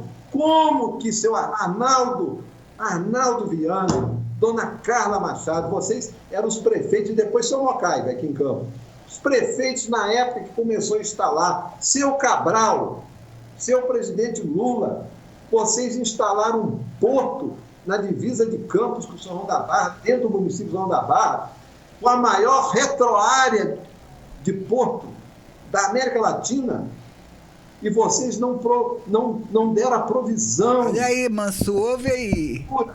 De estrutura para que esse porto pudesse vir, sim, é importante, mas precisamos de infraestrutura, porque isso aí vai ser um caos se continuar sem essa infraestrutura. E eu não vejo nenhum deputado federal se movimentar. Hoje nós temos o presidente da Assembleia Legislativa, é de Campos. Temos deputado da região, o deputado de Itapiruna lá, é esqueci o nome dele, foi prefeito. É o filho do prefeito de lá. Não, mas tem um outro lá que estava mais tempo lá, que foi prefeito. É deputado de Itapiruna, deputado de Campos, tem o Dauai, tem o Rodrigo, entendeu? Como tinha até recentemente o Gil Viana e o João Peixoto, entendeu? Como vocês ficam calados, vocês parece que vão para lá, viram um passarinho fêmea, não canta, entendeu? Como? Então, veja bem. Já ouviu falar nisso, José? O passarinho fêmea que não canta. Porque não tem nada... Mesmo diz que as mulheres falam mais. Não pegue aí... A questão da fauna e da flora. Não, nada a ver, eu só achei graça. Uma ofensa... Não, tirou a fama, que as mulheres falam mais. É porque isso é um ditado. Eu conto muito dos ditados populares. Isso é um dito popular que tem na cultura nossa, entendeu? Que quando alguém que era para falar e fala... Então, fulano, você parou de falar, você virou papacapim fêmea? Eu não sabia, não. Papacapim fêmea não canta. O povo da Baixada sabe. Então, você veja bem, para vocês verem, aí o município fica refém dessas misérias que o governo federal manda de emendas que o governo estadual, esses deputados mequetrefe, que um bom prefeito chutaria a bunda desses caras daí, entendeu como? Uns caras que não têm apreço ao povo, entendeu como? Eles não têm nenhum compromisso com essa gente, entendeu como? Nossa juventude, não confie nessa gente. Nossos jovens que estão me ouvindo, não confie nessa gente, entendeu como? Essa gente conspira contra você, contra o povo brasileiro. Roberto, vou deixar aí no seu pensamento, porque você está dentro do assunto. É um assunto um pouco polêmico, mas eu quero ouvir de você. Não, mas eu vou acabar de responder o Jota. Tá bom, tá certo. Então, tá Sirene Martinho aqui também, te mandando um abraço. Lotado o Instagram aqui. Eu falei dessa questão das emendas, entendeu como? Por quê? Porque isso é uma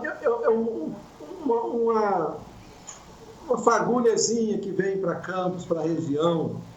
Então, por que eu falo que deveria ser projetos que tivesse emenda? Pode ter uma emenda de prioridade. O que é emenda de prioridade? É você abrigar a feitura de um projeto de princípio, meio e fim.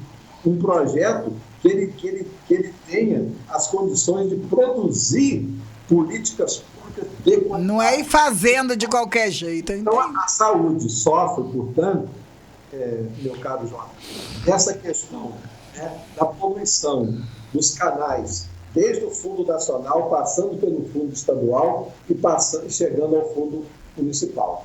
E falta, sabe o quê? Eu sempre falo, ser prefeito, ser executivo, secretário, tem que ser para gente vocacional. Entendeu? Sabe por quê? O que é você ser chefe de uma secretaria do município? É você, numa medida daquilo que lhe compete, você ser um intérprete de sonhos, de desejos da população e você se mover com toda a sua vocação, com toda a sua energia espiritual, sua energia interior, entendeu? Se mover a favor da política. Aí você vai fazer o quê? Você vai fazer a boa política. E a política de saúde, nós não podemos direcioná-la apenas para a Secretaria de Saúde. Tem que ser uma conjugação de esforços. Olha, procure o doutor Luiz José de Souza da dengue aí. Pode procurar ele. Pergunta lá se houve dengue em Campos em 2009. Sabe por que não houve dengue em 2009? Pergunta a ele por que não houve. Ele vai responder porque houve um trabalho conjunto do período que Roberto Henriques foi prefeito de Campos. Roberto Henriques disse: saúde é ação de todos. Todos vamos trabalhar em conjunto. Secretaria de Saúde, porque gerencia, é o gerente maior, mas a educação, a limpeza pública, essa, aquela outra, a medida sanitária. Como é que pode ter saúde no município que o esgoto verte a céu aberto? No município que teve uma das primeiras redes coletoras... Um valão maltratado. De esgoto do Brasil. Valão no meio da cidade maltratado. De esgoto do Brasil foi em Campos, sabe por quê? Por um campista que fez também Recife, que fez Santo e que fez o projeto do Tietê, e eles executaram lá errado o projeto Tietê. Se tivesse executado o projeto dele, São Paulo não tinha esse problema lá. Saturnino, o engenheiro sanitarista, entendeu? Como a primeira rede coletora nossa, entendeu? Como serviu como base de projeto piloto para outros municípios. Entendeu? Como, entretanto, temos aí uma companhia, como? Que fica lá vereador pedindo favor, indicando gente para emprego. Então, como é que moral que você tem para cobrar de Águas do Paraíba, vereador, se você pede emprego lá para os seus cabos eleitorais? Se você pede favores lá, você tem que funcionar como fiscal. Por quê? Deixa de pertencer o povo a pertencer ao prefeito. Por que eu... Pode perguntar às regionais de educação, eu como deputado, às diretoras de escola. Eu ia como deputado, e a minha equipe também ia, sem a minha presença, ser a presença né? Ser fiscal, sim, mas ser também a presença. Eu almoçava 2 vezes por ano num restaurante popular. Para quê? Para eu ver a qualidade do que estava servindo lá. Chegava discretamente, sem alvoroço, sem aquela função de segurança. Então, os prefeitos aí adoram andar com segurança. Nunca vi isso. Eu fazia... Ninguém foi mais ameaçado de morte em campo do que eu. Ninguém. Nenhum prefeito. Não foi fácil, não. Não foi fácil você passar, não. Mas minha segurança é com inteligência. Ela, inclusive, ela pouco aparece, que é feito com inteligência. Entendeu? Então, veja bem. Graças a Deus. Por que eu tinha respeitabilidade do governador? Porque eu era o fiscal. Eu podia cobrar. Entendeu? Você não precisa ser chato para ser fiscal, não. Seja fiscal na forma da lei, na forma do regimento interno, na forma das atribuições, na forma da lei orgânica do Estado, você é deputado estadual, na forma da Constituição. Passar. Então, Roberto, só um minutinho. Só completando a resposta. Completa então, que eu tenho que estar passando aqui no Instagram aqui para você. Só respondendo a Jota, então a ação de saúde é ação coletiva. De quem? Gerente, secretário de saúde, sob delegação de portaria do prefeito municipal. Depois, os hospitais e clínicas contratualizadas. Então, o gerente de saúde tem que ter autoridade diante desses hospitais, não fazer tráfico de influência. Tem que chegar e definir as áreas de excelência. Santa Casa, as áreas de excelência, vamos discutir conjunto, as áreas de excelência são essas, a beneficência, as áreas de excelência são essas, o Hospital Plantador de Cana são essas, o Hospital Geral de Cana são aquelas, etc. Então, aí você ali definiu. Então, agora tem que ter exemplo, autoridade. Ter autoridade. Ter autoridade, não sei se é autoridade. Autoridade vem de dentro. O poder vem das estruturas. Depois, tem que criar uma corresponsabilidade dentro da prefeitura. Você sabe por que não teve dengue em 2009? Porque nunca o município foi tão limpo como em 2008, no período que eu fiquei prefeito. Então, aí não precisa, quando eu vejo aí, às vezes, faxinão da dengue, não precisa fazer faxinão da dengue se o secretário municipal ajudar o prefeito e cobrar que a empresa de lixo, de limpeza de coleta de lixo, cumpra 100% do contrato. Eu vou pagar por medição. Se você chegou ao final do mês, você não limpou 100% de acordo com o contrato, você vai receber só o que você limpou. Foi assim que eu fiz. Eu chamei a empresa Queiroz Galvão, na época, falei, olha, vocês estão limpando, pelo que eu estou vendo, só 40% do município. Entendeu? Eu quero que limpa 100%, para eu pagar 100%. E assim foi.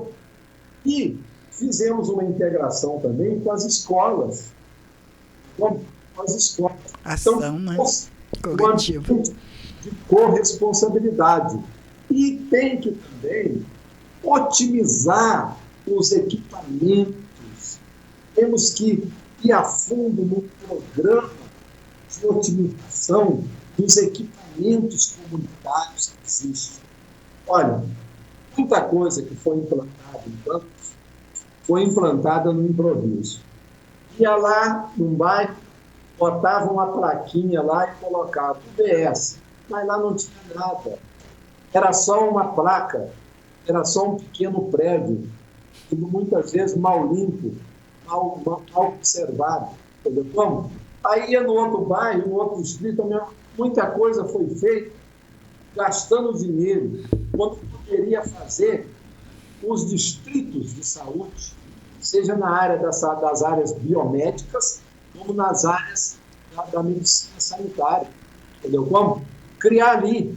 E naquele distrito cria-se um bom posto de saúde, uma boa unidade básica, de forma projetada, atender aquela área censitária formada por esse, aquele e aquele outro bairro. E é lá no outro distrito, a mesma coisa, dentro da cidade. Para o interior do município, a mesma coisa. Aí nós íamos ter o quê? Unidade de saúde de verdade, posto de saúde de verdade, hospital de verdade, entendeu?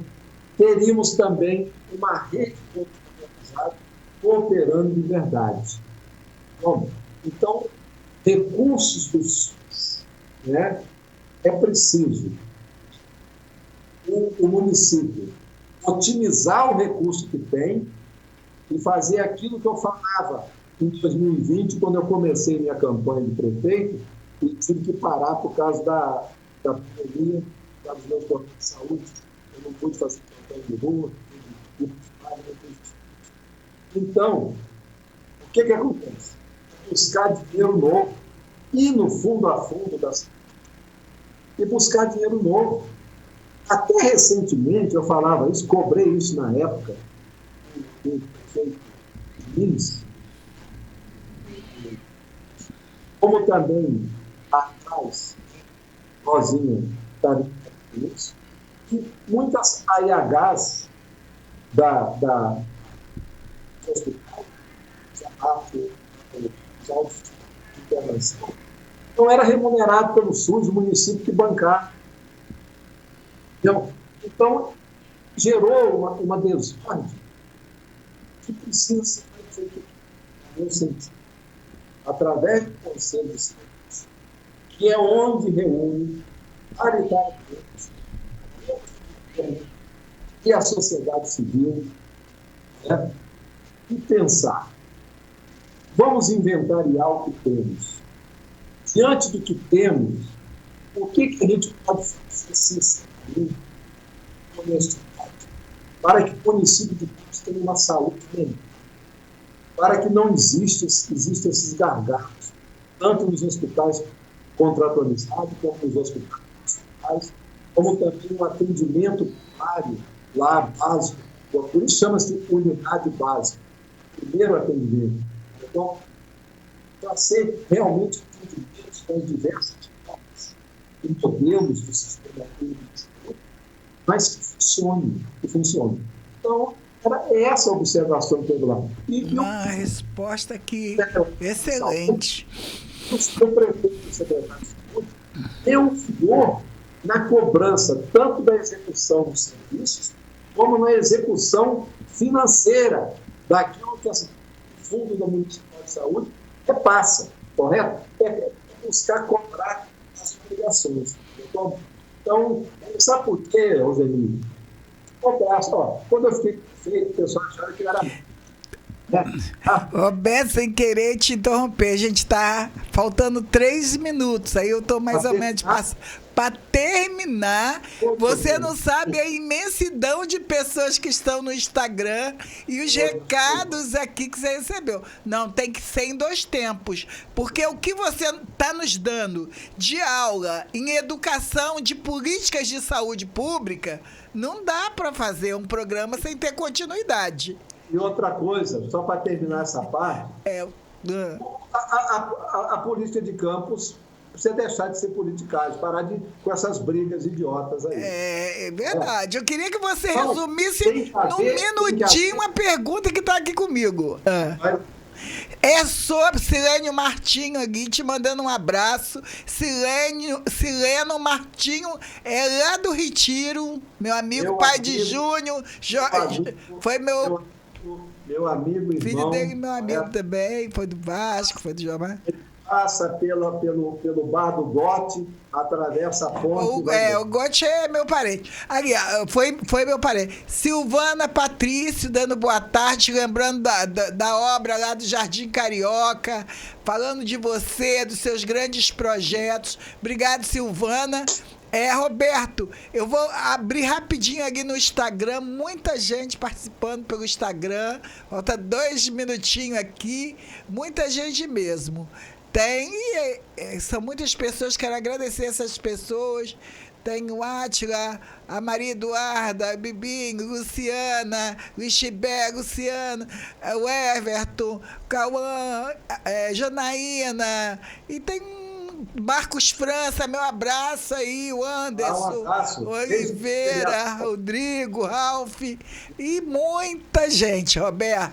Quero a Luciene, quero agradecer as pessoas e pedir desculpa, mas o conteúdo de Roberto é bom demais, então eu preferi o conteúdo. Roberto tem 1 minuto para terminar. O J. Queiroz está aqui dizendo que foi assessor seu, que você é uma pessoa excelente. Bom amigo Jorge Queiroz, Santa Maria. Num minuto, queria que você me respondesse. Roberto, o que você acha agora? Eu estou muito preocupada mesmo sobre o governador está sendo julgado lá, né? E como é que você acha que vai ser o resultado desse julgamento? Eu, como campista, estou preocupada e eu queria saber. Olha, eu espero que os julgadores não julguem pela capa do processo, mas sim pelo interior e pelo conteúdo, correto? Quando se bate a porta da justiça e tem a influência política, entra pela porta da frente, a justiça sai correndo pela porta dos fundos. Por isso que é importante aqui no Brasil o julgamento ser julgamento honesto, para não acontecer aquela pilantragem lá do Moro, lá no juiz indevido, né? Sabe que eu não sou Lula, sou Brizola, mas produziu uma farsa chamada Operação Lava Jato. Gera nisso, quando se julga mal, quando se instrui um projeto mal. Então, o que eu espero da Justiça do Estado do Rio de Janeiro, do TRE, que julgue o governador, o vice-governador, o presidente da Assembleia, e todos que fazem parte, né, e respondem a esse processo, fazem parte da lide, que eles sejam julgados com justiça. Só isso, nada mais. Meu abraço aí para eles, porque quando nós perdemos um deputado, parlamentar, um governador que ajuda, perdemos no Rio, Campos perde, todos perdem, né? Vamos aí torcer que realmente a justiça fale aí, né? Vamos respeitar os resultados. E que aqueles que estão na vida pública, nos órgãos públicos, não façam coisa errada também para não haver projeto, né? Vamos consertar, né, gente? Consertar no município, no estado, no Brasil. Vamos consertar. É só, olha, a estrutura jurídica, todo o arcabouço jurídico, eles existem. Todo o regimento que faz funcionar, fruir as coisas que os estados, a União e os municípios precisam fazer, estão todos ali com o sustentáculo, né? E o supedâneo das leis. É só fazer de acordo com o rito. Se fizer de acordo com o rito, não tem roubalheira, não tem coisa errada e tem políticas públicas de qualidade. É isso aí. Roberto Henrique, nós temos que fazer parte 2 do programa, né? Quero te agradecer. Na semana que vem... Vamos falar, olha, sobre as enchentes, veja bem. Não, vamos marcar a parte 2. Para você ter ideia, olha o velho Getúlio Vargas de novo. As últimas obras estruturantes que o Rio Grande do Sul e o Brasil teve foi de Getúlio, do DNOS. Quem não se lembra do DNOS? Departamento Nacional de Obras Sanitárias, que criminosamente o presidente Collor de Mello extinguiu. Esse órgão que era a memória dos grandes projetos, né, de estrutura. Sabe por quê? Porque as tecnologias existem. Você quer ver uma coisa? Vou terminar minha participação com uma frase de um campista. Em 1930, e em 1934, ele editou um livro chamado A Planície do Solar e da Senzala. Tem lá um capítulo, As Grandes Enchentes. E o grande campista Alberto Ribeiro Lamedo, ele diz lá, após as cheias, sobra aos pés da população lama e lágrimas, em que pese existir engenharia, tecnologia, os governos são gastadores, nada fazem para conter o flagelo das enchentes. Inspirado nessa frase... Todo ano a mesma coisa. No primeiro dia do meu mandato de deputado, eu apresentei ao governo do Estado para que o governo do estado fizesse uma obra de mitigação das cheias no norte e noroeste fluminense. Esse projeto eu consegui aprovar. Essa obra iniciou e está parada, porque os deputados não cobram. Que eu já, inclusive, já espalhei aí, você deve ter no seu WhatsApp, onde passa aquele vídeo dos canais extravasores, das obras no Rio Muriaé e no Rio Pomba, entendeu? Como as tecnologias existem. E lá para o Rio Grande do Sul, as últimas obras foi do velho Getúlio, do DNOS. Então, o que precisa? Hoje, se nós tivéssemos um Getúlio Vargas na presidência da República, sabe o que ele fazia? Ele, sabe por quê? Olha, o Japão deve 260% do seu PIB. Os Estados Unidos devem 120% do seu PIB. O Brasil deve só 68% do seu PIB. O Lula tinha que chamar todo mundo e dizer: vou implantar um amplo programa de obras estruturantes. E o dinheiro, sabe onde eu vou fazer? Eu vou emitir moeda. Ele movimentaria o Brasil, movimentaria o comércio, movimentaria a indústria da engenharia, ele movimentaria o dinheiro circulando, geraria novos empregos, ele transformaria o Brasil num verdadeiro canteiro de obra. Como? Em parceria com os estados e os municípios, e vendo obra parada, estruturante para conter enchentes, obras novas que eles vão fazer, onde não tem um projeto, vamos fazer um projeto, entendeu como? Mas para isso precisa ter a coragem do governo Getúlio e a coragem do presidente. Muito obrigado, viu, Roberto? Muito obrigado. Sua atenção, sua educação, participar conosco. Na terça-feira que vem, provavelmente seria Fábio Ribeiro, terça é meu aniversário, né? Então seria Fábio Ribeiro, eu creio que seja ele, né? Vamos torcer aí nesse tempo de estabilidade que está passando aí, né? Vamos torcer. Na outra terça nós vamos entrar no mês da diversidade. Nós temos uns amigos escritores lá de São Fidélis, mas eu quero que você venha fazer a programação parte 2 aqui, porque é muito importante, muito conteúdo. Fica à vontade para se despedir. Nós já estamos passando o tempo, senão o programa não reproduz à noite, quando a gente atrasa. Estou à disposição de você. Na próxima semana eu já estou em Campos.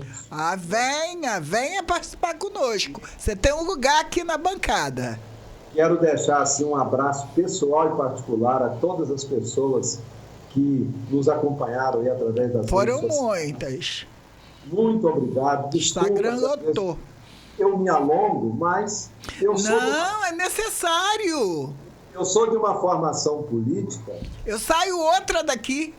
Eu entrei uma pessoa aqui hoje e eu saio outra pessoa daqui. Porque não adianta a gente discutir as coisas na perfumaria só, na casquinha, na superfície.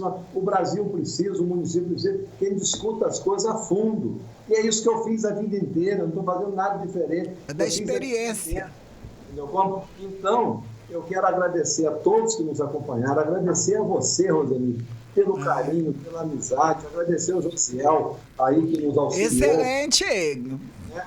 Agradecer a Rede Aurora, todos aí da Rede Aurora, e um abraço pessoal e particular, contem comigo. E por último, eu falava do Bolsa, isso aqui é uma revista Nova Escola, de 1984. Infância Perdida. E lá dentro tem a infância recuperada. Eu vou mostrar para vocês. Depois quero ler sobre isso. Essa revista era uma revista que estava sumida, entendeu como? E a gente conseguiu aí resgatar, entendeu como? É quando nós implantamos a erradicação do trabalho infantil, aí tem aqui o subtítulo, Muito bom mesmo. Então, a gente... infância recuperada. É o que aquilo precisa. que eu falei, que o programa tinha, que tem que gerar renda com a família, oportunidade, essa foto aqui, é de uma família de meninos bolsista, que passou a fazer vassoura junto com o pai e com a mãe, correto? Então, nós temos que fazer isso. Isso, para as crianças não ficar na rua aí aprendendo que não serve. Dar a garantia para a criança ser criança, lugar de criança na escola. E quando a criança vai fazendo, ficando adulta, ficando jovem, ela encontrar um país que cuide também dos jovens, que tenha oportunidade de emprego, renda, escola, universidade, faculdade, todos os direitos. Muito obrigado. Obrigada a você. Deus que abençoe sempre sua vida, que você seja cada vez mais dessa fonte de sabedoria para todos nós. Até terça-feira, se Deus quiser, nós vamos estar. Deus quer. E minha força aí para aqueles que se encontram nesse tempo aí, precisando da força, é a força de Deus sobre todas as coisas. Porque só Ele pode fazer algo que nós não podemos. Programaço, hein, Roberto? Você acabou de ouvir o programa A Voz de Campos. Olha.